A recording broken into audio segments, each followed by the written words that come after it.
Assalamualaikum warahmatullahi wabarakatuh. Di sini saya akan mempresentasikan tentang sistem respirasi, tugas mata kuliah anatomi fisiologi. Nama saya Linda Fitri Agustin dengan NIM 221322618, Prodi D3 Rekam Medis kelas B, semester 1, dengan dosen pengampu Bapak Hendri Didiharto, S.Kep Nars MPD. Anatomi sistem respirasi. Sistem respirasi adalah sistem yang memiliki fungsi utama memperoleh oksigen dari atmosfer untuk digunakan oleh sel tubuh dan mengeluarkan karbon dioksida yang diproduksi oleh sel. Fungsi sistem respirasi yang pertama yaitu mengambil oksigen yang kemudian dibawa oleh darah ke seluruh tubuh atau sel-selnya untuk mengadakan metabolisme. Yang kedua, mengeluarkan karbon dioksida yang terjadi sebagai sisa dari metabolisme, kemudian dibawa oleh darah ke paru-paru untuk dibuang. Struktur sistem respirasi. Yang pertama yaitu struktur utama. Terdiri atas saluran pernafasan atas, saluran pernafasan bawah, dan paru-paru. Yang kedua yaitu struktur pelengkap, yang terdiri atas otot pernafasan dan pleura. Saluran pernafasan. Saluran pernafasan atas ada hidung, sinus paranasal, nasal cavity, faring, dan laring. Saluran pernafasan bawah terdiri atas trakea, bronkus, bronkiolus, dan alveoli. Rongga hidung. Rongga hidung dimulai dari vestibulum, yakni pada bagian anterior ke bagian posterior yang berbatasan dengan nasofaring. Rongga hidung terbagi atas dua bagian, yakni secara longitudinal oleh septum hidung dan secara transversal konka superior, medialis, dan inferior. Fungsi rongga hidung dalam respirasi. Bulu hidung sebagai penyaring debu, silia menyaring partikel benda asing, jalan nafas menjadi tidak kering karena lubrikasi dari kelenjar submukosa dan sel goblet.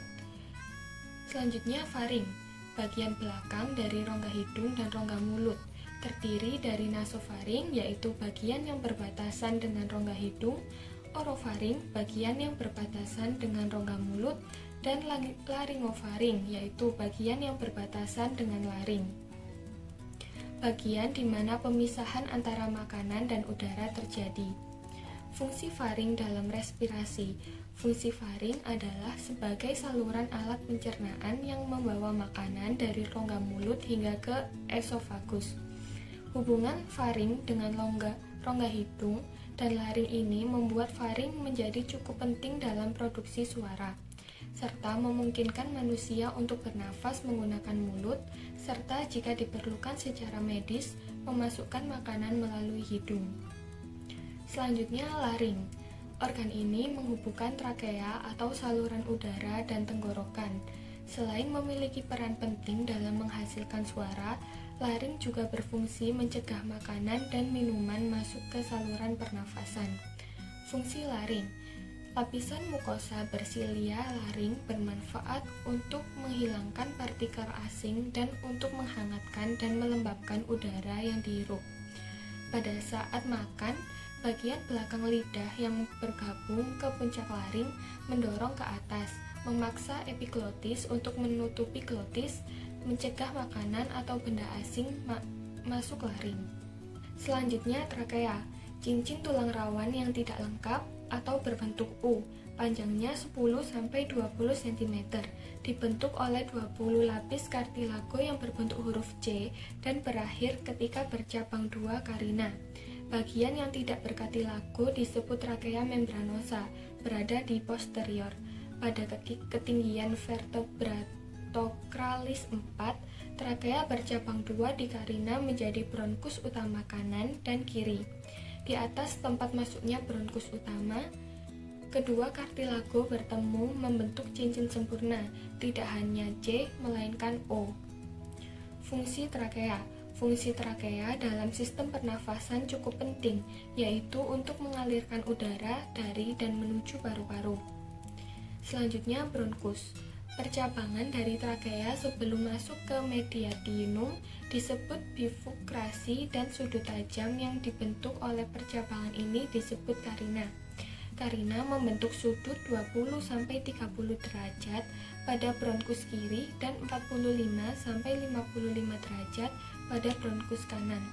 Bronkus utama kanan mempunyai 3 percabangan, yakni superior, medialis, dan inferior. Bronkus utama kiri mempunyai 2 percabangan, yaitu bronkus lobaris superior dan inferior.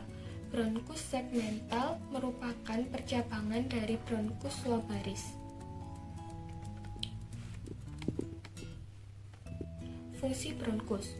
Bronkus berfungsi mengantarkan udara dari saluran nafas atas ke dalam paru-paru sekaligus mengeluarkannya dari paru-paru. Selanjutnya bronkiolus, saluran nafas yang tidak berkartilago. Pada saat paru-paru kolaps, bronkus besar masih tetap paten, sedangkan bronkus kecil, bronkiolus dan alveolus ikut kolaps. Bronkiolus paling ujung atau distal disebut terminalis. 3-5 bronkiolus terminalis membentuk asinus. Bronkiolus akan membawa udara yang kaya oksigen ke kantung udara alveolus. Selanjutnya paru-paru. Paru-paru merupakan organ respirasi atau pernafasan yang berhubungan dengan sistem pernafasan dan sirkulasi atau peredaran darah dalam tubuh vertebrata yang bernafas dengan udara. Fungsinya adalah menukar oksigen dari udara dengan karbon dioksida dari darah. Paru kanan terdiri atas 3 lobus dan 10 segmen. Paru kiri terdiri atas 2 lobus dan 8 segmen. Yang selanjutnya yaitu alveolus. Terdapat lebih dari 300 juta gelembung alveoli yang berdiameter 0,3 mm. Struktur gelembung ini cenderung tidak stabil. Adanya tegangan muka cairan yang melapisi alveoli menyebabkan gelembung cenderung menjadi kolaps.